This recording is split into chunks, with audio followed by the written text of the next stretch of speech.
నర్మదేహర్ అవధూత చింతన శ్రీ గురుదేవదత్త. ఈరోజు మధ్యప్రదేశ్ అడవుల్లో దుర్గమమైన అడవులు, జబల్పూర్ అడవులు అంటే మంచినీరు కూడా దొరకదు. అటువంటి చోట దాదాపుగా 300-400 మందికి మేము తినడానికి మార్గంలో వారికి అనేక తినుబండారాలు అందిస్తే ఒక్కొక్కరి ముఖంలో ఆనందం చూడాలి. వారు చాలా సంతోషపడ్డారండి నిజంగా. అందులో ఒకరు సన్యాసాశ్రమంలో ఉన్నారు, విశాఖపట్నం చెందినవారు. వారు మన బండి టీఎస్ అని చూసి, అయ్యా తెలంగాణ, మన ఆంధ్ర తెలుగు వాళ్ళు, ఆగండి, మీరు చాలా మంచి సేవ చేస్తున్నారు, ఇదేనండి కావాల్సింది. ఈ మార్గంలో 100 గ్రాములు మోసుకెళ్లాలన్నా అది దుర్గమం, అది ఆ బరువులు మోయలేము నడుచుకుంటూ. కానీ ఆకలి మనిషిని ఉండనివ్వదు కదండి.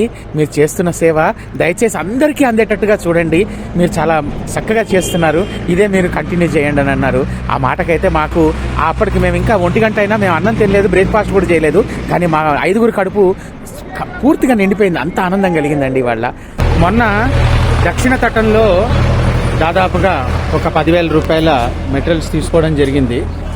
అవి పంచుకుంటూ వచ్చేటప్పటికి దగ్గర ఎంత లేదన్నా కూడా ఒక 250-300 మందికి అయింది. అన్ని పంచాం చక్కగా. పోహా మిక్సర్ తయారు చేసేసి మేమే అన్ని 200 గ్రాముల ప్యాకెట్లు కట్టేసి అందరికీ కనిపించిన పరిక్రమ వాసికి దారిలో నడుస్తున్న ప్రతి ఒక్కరికి అందిస్తుంటే వాళ్ళ మొహంలో ఆనందం చూడాలి. నిజంగా ఎవరికైనా భోజనం ఎక్కడ దొరకదో అక్కడ అందిస్తే వాళ్ళు ఎంత ఆనందపడతారనేది ఇప్పుడు అనుభవపూర్వకంగా తెలుస్తోంది. నర్మదా మాత అనుగ్రహం. అయిపోయినాయి సామాన్లు, ఆ సామాన్లు అయిపోయినాయి కదా, ఇగో మళ్ళీ ఇప్పుడు సామాన్లు కొంటున్నాం. దాదాపు ఇంకా ఎక్కువ తీసుకుంటున్నాం. చాలా మంది కనబడుతున్నారు. వాళ్ళకి ఇస్తుంటే అడవుల్లో వాళ్ళు ఎంత తృప్తిగా తీసుకొని, బాబాజీ సమయపే దియే.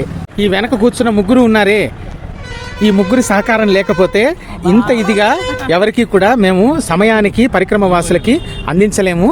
వీళ్ళు 3 నిజంగా ఎంత కష్టపడుతున్నారంటే మాటల్లో చెప్పలేము. అవి మాతో వచ్చిన మా కృష్ణ పురోహిత్ గారు, మిగతా వాళ్ళు 3 కూడాను, వాళ్ళు మొట్టమొదటిసారి నర్మదా పరిక్రమకు రావడానికి.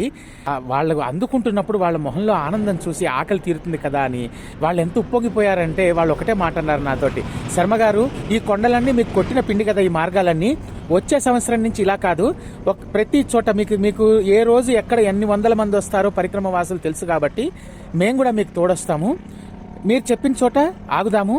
ఈసారి ఇలా కాదు, భోజనమే వండేసి రోజుకి 500-1000 ప్యాకెట్ల ఎన్నైనా పర్వాలేదు, ఒక లొకేషన్ పెట్టుకుని అక్కడ వంట చేసేసి అవన్నీ ప్యాక్ చేసేసి మనం అడవుల్లోకి వెళ్ళి వాళ్ళకి మంచినీళ్ళ బాటిళ్ళు భోజనం అందిద్దామని చెప్పేసి వాళ్ళంతకు వాళ్ళు ముందుకొచ్చారు. ఇది కదా ఆ దత్తాత్రేయుల వారి మహిమ, అమ్మవారి నర్మదా మాత మహిమ అంటే ఎంత సంకల్పం కలిగించారు. అవధూత చింతన శ్రీ గురుదేవదత్త. నర్మదేహర్.